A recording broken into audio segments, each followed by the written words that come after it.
It finally happened. Zoie Burgher pulled a Britney Spears today, cut off all her hair, and claims that she's gone crazy. So in a video that Zoie just posted to Twitter to fill you guys in, Zoie Burgher says that she doesn't want to be pretty anymore and that she wants to let go of the person she was to become a different kind of woman who doesn't base her career on her looks and her sex appeal. In the video, which is quite disturbing, Zoie reveals that she has a bunch of sores on her face from picking her face. She shows off her haircut, which she did herself. She also shows to the camera a giant clump of hair, which was pretty damaged, so it's probably okay that she cut it off. Oh, I'm sorry to make light of a bad situation. But and she also weirdly shaved her sideburns and was commenting on the fact that you could see where her sunless tanner ended. So Zoie looked in the video as if she had been crying. Her eyes were puffier than usual. She also claims at the end of the video that she thinks she looks like a boy now. I beg to disagree. I don't think she looks like a boy at all. She just looks like a cute girl with a pixie haircut. So Zoie, if you're watching this, don't assume that you look masculine just because you gave yourself a pixie cut. Did Winona Ryder ever look masculine? Did Halle Berry ever look masculine? Did Michelle Williams ever look masculine with their pixie cuts? No, so just like drop that.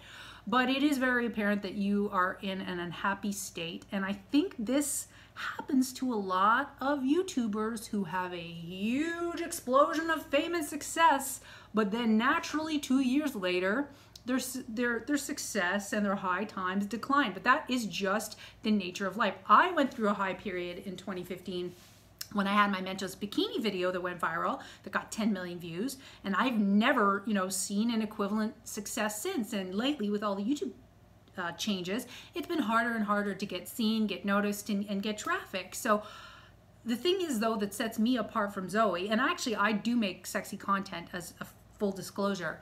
I have my own sexy Patreon, and part of my offering is that I do censored versions of certain videos on YouTube and then offer the uncensored versions on Patreon, and I have a private Snapchat. I take a more balanced approach to success, meaning I don't expect that I will always exist in high times. I don't expect that everyone will always love me. I don't expect that my work will always be well received. I actually know that there are lulls between hits. But the positive way that I approach these things is that if you've had a hit once, there's a very good chance that you have it in you. Yes, you, Zoie, have it in you to make another hit again. It's just about being patient and managing your emotions. And what you're not doing right now, girls, you're not managing your emotions effectively. That said, what you just did is probably going to go just as viral as anything else you've ever done, because just like Britney is well known for her iconic meltdown, you essentially are pulling a Britney and doing the same thing, and people are going to talk. Look, I'm really sick right now. That's partially why I look so ratchet. But I jumped to making this video. I'm like, I gotta talk about Zoie Burgher's meltdown. So Keemstar called out Zoie Burgher on Twitter, and I thought he was excessively mean in what he said, because he's at least casual friends with Zoie Burgher. And I'm just gonna read what he posted. He posted, "You are legit crazy, Zoie, and have not just ruined your own career, but many other girls that trusted you. Leave social media, get help. Don't return until you have your shit together. Sad." This reminds me of Donald Trump. Sad. And Zoie already responded to Keem and said that she knows she ruined the careers of some girls, and I don't know what she's referring to. I know that she had a house of other performers. Maybe it didn't work out with them. Maybe she didn't pay them adequately. I have no idea.